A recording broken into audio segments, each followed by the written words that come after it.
अस्सलामुअलैकुम। उर्दू कहानी मरकज़ पर आप सबको खुशामदीद। देवर काली घोड़ी की सवारी करने का शौकीन था। मेरी घोड़ी भी काली थी। रोज कहता, भाभी आपकी घोड़ी पर कब सवारी करूंगा। मैं बच्चा समझकर चुप कर जाती और शर्म के मारे उसे कुछ न कहती। मगर एक रात इमरजेंसी बन गई। देवर को बोला तो कहने लगा, भाभी पहले काली घोड़ी। उस रात मेरे होश उड़ गए। जिसे बच्चा समझ बैठी थी वो। मैं अपने देवर के मुंह से ऐसी बात सुनकर हैरान रह गई। वो बमुश्किल 16 साल का लड़का मुझसे ऐसी फरमाइश करेगा, मेरे फहमो गुमान में नहीं था। मेरा देवर मुझे सवालिया नजरों से देखता जा रहा था। उसे मुझसे जवाब चाहिए था और मुझे तो उसकी बात ही परेशान कर गई थी। मैं क्या जवाब देती। मैंने उसे नजरअंदाज करके बात बदल दी और शुक्र किया कि घर में किसी और ने उसकी बात नहीं सुनी, वरना उसकी तो खैर ना होती। लेकिन वो ढीठ बना रहा और कुछ दिन बाद फिर से मेरे सामने वही फरमाइश करने लगा, भाभी मुझे हमेशा से काली घोड़ी की सवारी का शौक है। आप मुझे अपनी घोड़ी पर बैठने का मौका तो दें, मैं आपको खुश कर दूंगा। वो बाकायदा मिन्नतों पर उतर आया था। उसकी बात पर मुझे शदीद झटका लगा। शौक था, वो भी हमेशा से। मुझे खुश कर देगा। मुझे उसकी बातें बड़ी अजीब लगी थी। मैंने उससे फिर भी लिहाज से बात की कि क्या मतलब, तुम कब से ये सब कर रहे हो। मैंने कुछ घबरा कर सवाल किया। अभी उसकी उम्र ही क्या थी कि वो ऐसे शौक पालने लगा था। मैं जानती थी कि घर वालों में से किसी को भनक भी पड़ जाती तो कयामत ही बर्पा हो जाती। कोई भी उसके शौक से वाकिफ नहीं था, क्योंकि सब अभी तक उसे बच्चा समझते थे और लाड प्यार से रखते थे। उसे पढ़ाई की तरफ ही तवज्जो देनी चाहिए। और वो था कि न जाने किस किस्म के आवारा लड़कों में बैठने लगा था जो ये फरमाइश कर गया था। बस 2 साल हुए हैं कि मुझ में ये शौक पैदा हुआ और मैंने अपना ये शौक सबसे छुप कर खूब पूरा किया है। मगर जैसी आपकी घोड़ी है वो कभी नहीं मिली। आप मुझे एक बार इजाजत तो दे दें। वादा करता हूँ घर में किसी को नहीं पता चलेगा। वो राजदारी से बोलते हुए शरारत से आंख मारकर बोला। मैं शर्मिंदा सी हो गई। मेरा दिल जोर जोर से धड़कने लगा। तुम जानते हो, अगर कभी घर में किसी को भी तुम्हारे शौक के बारे में पता चला तो तुम्हारी खैर नहीं होगी। तुम्हें अपनी पढ़ाई पर तवज्जो देनी चाहिए। अभी तुम्हारी इतनी उम्र नहीं है। मैंने उसे बड़ेपन से समझाना चाहा। मेरे शौहर बहुत सख्त मिजाज आदमी थे। अगर उन्हें अंदाजा हो जाता कि उनका छोटा भाई पढ़ाई छोड़कर इन कामों में लगा हुआ है तो वो उस पर हाथ उठाने से भी गुरेज न करते। मेरी फिक्र पर वो लापरवाही से कंधे उचका गया। कहने लगा, अब आप मुझे जबरदस्ती पर उकसा रही हैं। भाभी मेरा भी वादा है आपसे। आपकी काली घोड़ी पर मैं जरूर बैठूंगा और वो करके दिखाऊंगा कि आप भी हैरान रह जाएंगी। आप मुझे बच्चा न समझे। मुझे तो लगा था कि आप मेरा साथ देंगी। किसी को पता नहीं चलेगा। बस एक बार की बात है, लेकिन आपने तो मेरी बात का मान तक नहीं रखा। उसने मुझसे दरख्वास्त की तो उसकी जिद पर मैं मजीद परेशानी में मुब्तला होने लगी। ये शौक फिर एक बार पर खत्म नहीं होगा। एक बार तुमने ये शौक पूरा किया तो फिर तुम रोज यही ख्वाहिश करोगे और तुम्हारा शौक भी बढ़ता जाएगा। तुम्हारे भाई को पता चला कि मैंने भी तुम्हारा पूरा पूरा साथ दिया है तो वो मेरा भी गला दबा देगा और तुम्हें भी नहीं छोड़ेगा। मैंने उसे समझाने की कोशिश की जो कि नाकाम ही रह गई। नहीं भाभी, मैं आपको बार बार तंग नहीं करूंगा। मैं वादा करता हूँ भाई को पता नहीं चलने दूंगा। रात के वक्त हमारे फार्म हाउस में कोई नहीं होता, हम वहां चले जाएंगे। बस कुछ मिनट की बात है। वो अपनी जिद पर कायम था, मगर मैं उसकी जिद पूरी नहीं कर सकती थी। मुझे खौफ था कि किसी को पता चल जाएगा। ये बात छुपी नहीं रह सकती थी। अच्छा देखते हैं, मैंने उससे जान छुड़वाते हुए कहा और घर के कामों में खुद को मसरूफ कर लिया। मुझे लगा था कि वो छोटा बच्चा है, जल्द ही ये बात भूल जाएगा, मगर उसने सिर्फ 2-3 दिन इंतजार किया और फिर से मेरे सर पर सवार हो गया। मैं अब मुश्किल में पड़ गई थी। मेरे लिए उसे टालना मुश्किल हो रहा था। ये उन्हीं दिनों की बात है कि एक रोज मुझे शाम के वक्त अपनी माँ के शदीद बीमार हो जाने की इत्तला मिली। मेरी बहन ने मुझे कॉल करके बताया कि माँ की तबीयत बहुत बिगड़ गई है और वो मुझसे मिलना चाहती हैं। मैं बहन की बात सुनकर हवास बाख्ता हो गई थी। मेरे शौहर उस रोज घर पर नहीं थे और मुझे अपनी माँ से मिले बगैर चैन नहीं आना था। ऐसे इमरजेंसी के मौके पर मुझे अपने देवर का ख्याल आया। मैंने अपने शौहर से कॉल करके इजाजत ली तो उन्होंने भी इजाजत दे दी कि मैं उनके छोटे भाई के साथ जाकर अपनी माँ से मिलाऊं। मैंने अपने देवर से जाकर दरख्वास्त की कि वो मुझे मेरी माँ से मिलवाने ले चले। वो बहुत बीमार है। मेरे देवर ने मेरी मजबूरी सुनी तो उसकी आंखें चमक उठी। उसने बदले में फौरन अपनी शर्त रख दी। ठीक है भाभी, मैं आपको ले जाऊंगा, मगर पहले काली घोड़ी की सवारी, फिर कोई और काम। उसने मौके से फायदा उठाते हुए कहा। पहले तो मुझे उसकी शर्त सुनकर शदीद नागवारी का एहसास हुआ, मगर फिर बच्चा समझकर खामोश रही और कुछ सोचकर उसकी शर्त मान लेने पर मजबूर हो गई। अगर कोई और मौका होता तो मैं अकेली चली जाती, मगर शाम के वक्त मैं अकेली नहीं जा सकती थी।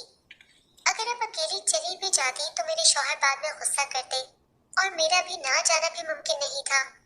मैंने फौरन हामी भर ली। वो मुझे लेकर घर से निकला और अपने घर से कुछ फासले पर बने छोटे से फार्म हाउस पर ले गया। उसे पहले अपना शौक पूरा करना था और फिर मुझे मेरी माँ के घर ले जाता। मैं डरी हुई थी कि यूं शाम ढले किसी ने हमें यहाँ देख लिया तो मसला खड़ा हो जाएगा। मेरा देवर पुरजोश था। उस रात अपने देवर की तेज रफ्तारी देखकर मेरे तो होश उड़ गए। जिसे मैं बच्चा समझती रही, उसने तो मेरी आंखें खोल दी थी। मेरी जब शादी हुई तो मेरा वो देवर घर भर का लाडला और छोटा था। सबको ही वो छोटा बच्चा लगता था। उसके लिए हर वक्त खास एहतियात और परवाह की जाती थी। मेरे शौहर और उनके बड़े भाई मेरे छोटे देवर को हर काम से दूर रखते और सिर्फ पढ़ा रहे थे। मुझे भी वो सिर्फ एक नटखट सा बच्चा लगता था। शुरू में तो वो मेरे सामने आने से भी झिझक जाता था। उसकी शर्म को देखते हुए मुझे हंसी आती थी और वो मुझे मजीद भोला भाला लगने लगता था। लेकिन जब उसकी मुझसे झिझक उतरी और कुछ दोस्ती हुई तो उसकी बातें मुझे हैरान कर गईं। उसके सब शौक और काम बड़ों वाले थे। पढ़ाई से ज्यादा उसकी तवज्जो दूसरे कामों में थी। इतनी सी उम्र से ही वो खानदान की लड़कियों के सामने हर वक्त शेखियां भगाता रहता था। वो प्यारा भी था, इसलिए सबसे तवज्जो पाकर नखरे में रहता। क्योंकि हमारा देसी सा माहौल था तो मेरी नजर में उसकी उम्र इन बातों के लिए बहुत छोटी थी।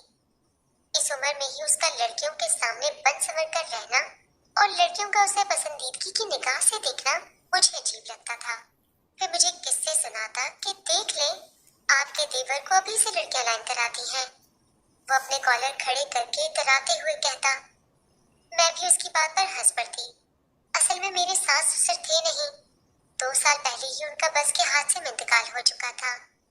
मेरी शादी बाद में हुई थी। जब मेरी शादी हुई तो घर में बस शौहर और एक देवर ही था। अभी चंद माह ही हुए थे मेरी शादी को। शौहर काफी सख्त मिजाज था।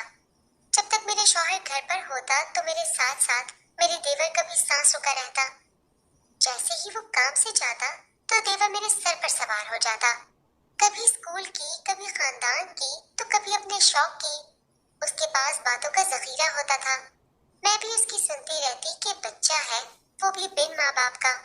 एक रोज उसने मुझसे निहायत अजीब फरमाइश कर दी। वो बोला कि वो काली घोड़ी की सवारी का बहुत ज्यादा शौकीन है। मैं पहले तो उसकी बात नहीं समझ पाई और सिर्फ सर हिला दिया, मगर उसके अगले जुमले पर मैं बुरी तरह ठिठक गई थी।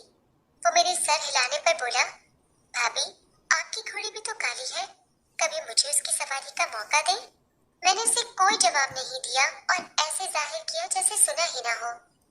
मुझे उस रोज समझ आई कि वो अक्सर ही काली घोड़ी की बातें करता था और मुझे देखता था। मेरी घोड़ी भी काली थी, इसलिए वो मुझे उम्मीद से देखता रहता था कि शायद मैं उसे इजाजत दे दूं।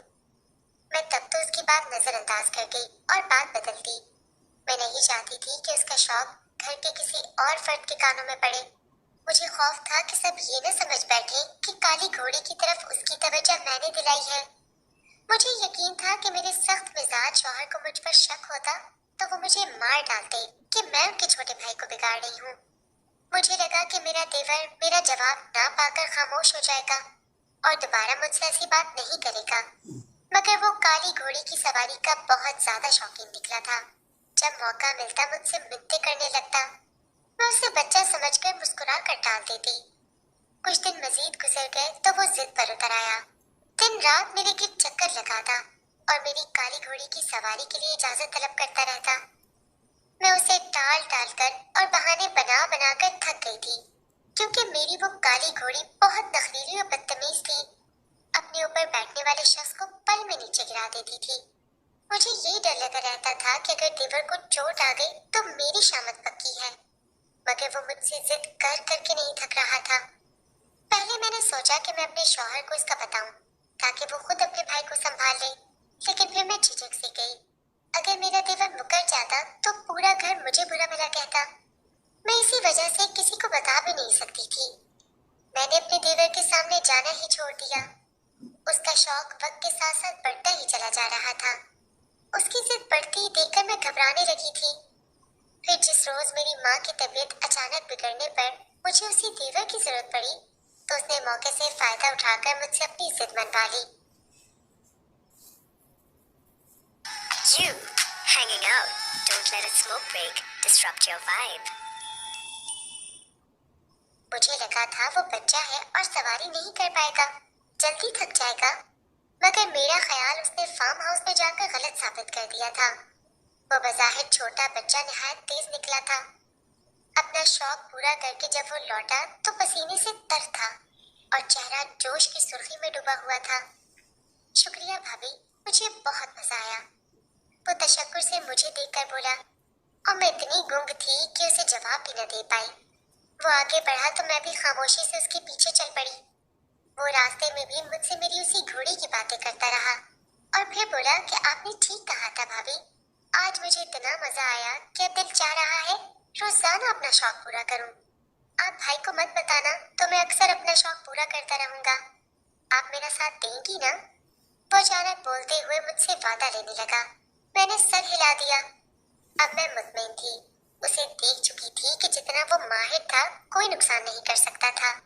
हम जब तक मेरे मैके में पहुंचे बहुत रात हो चुकी थी। मैं अपने देवर को उसके आराम के लिए कमरा दिखाकर खुद अपनी माँ के पास बैठ गई। मेरा देवर तो इतना थका हुआ था कि बिस्तर पर गिरते ही सो गया। वो रात के खाने के लिए भी नहीं उठा। मेरी बहन ने हैरत से मुझे बताया तो मैं बात बना गई कि वो सुबह से पढ़ाई करता रहा था, इसलिए अब थक गया है। जबकि खुद मुझे फार्म हाउस में जाने के बाद का मंजर याद आ गया, जिसकी वजह से मेरा देवर इतना थक गया था। हमारे फार्म हाउस में घोड़ों के अस्तबल में मौजूद नस्ली और ऊंचे घोड़ों में मेरी स्याह काली घोड़ी खड़ी हुई थी। ये घोड़ी मुझे शादी के तोहफे में मेरे अब्बा ने दी थी और जब से मैं ब्याह कर आई थी मेरे देवर की नजर मेरी इस काली घोड़ी पर टिक सी गई थी। वो अस्तबल के करीब पहुंचकर पुरजोश सा मेरी काली घोड़ी पर हाथ फेर रहा था, फिर उसे खोलते हुए अस्तबल से निकाल कर मैदान में ले गया और उसकी नकील डालने लगा। मेरी घोड़ी की उठान बहुत अच्छी थी। मेरी नजर में उस जैसा नौउम्र लड़का घोड़ों की सवारी कर ही नहीं सकता था, कुछ आके मेरी ऊंची लंबी घोड़ी की सवारी करता। मैं यही सोचकर उसे इजाजत नहीं देती थी और टाल मटोल से काम लेती रही। आज भी मैंने ये सोचकर इजाजत दे दी कि अव्वल तो वो सवारी कर नहीं पाएगा और अगर कर भी ली तो ज्यादा देर नहीं टिकेगा, क्योंकि मेरी घोड़ी बहुत अथरी और नखरीली थी।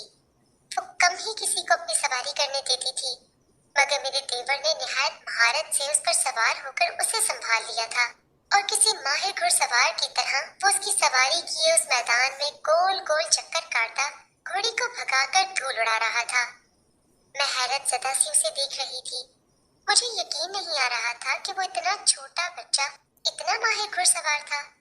ये उनका खानदानी शौक था और सब भाई घुड़सवारी में माहिर थे। यकीनन ये शौक उसके खून में था, लेकिन मुझे ये खौफ भी था कि अगर ऊपर से कोई पहुंच जाता तो मेरी खैर न होती।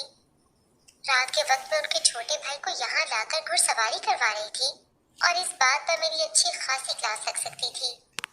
कितनी देर घुड़सवारी करने के बाद मेरा देवर वापस लौटा तो पसीने से तर था। उसे ठीक ठाक देखकर मुझे हैरत के साथ साथ इत्मीनान भी हुआ। वो घोड़ी से उतरकर उसे अस्तबल में बांधता पानी पिलाने लगा। मैं हूंक से उसे देखती चली गई। मेरी माँ की तबीयत काफी संभल गई थी। अगले ही रोज हम घर वापस चले गए, मगर अब भी मेरा देवर अक्सर मुझे बताकर रात को फार्म हाउस चला जाता है और छुपकर काली घोड़ी की सवारी का शौक पूरा करता है। मेरी घोड़ी भी अब उसे पहचानने लगी थी। मैंने अपने देवर के शौक का राज रख लिया।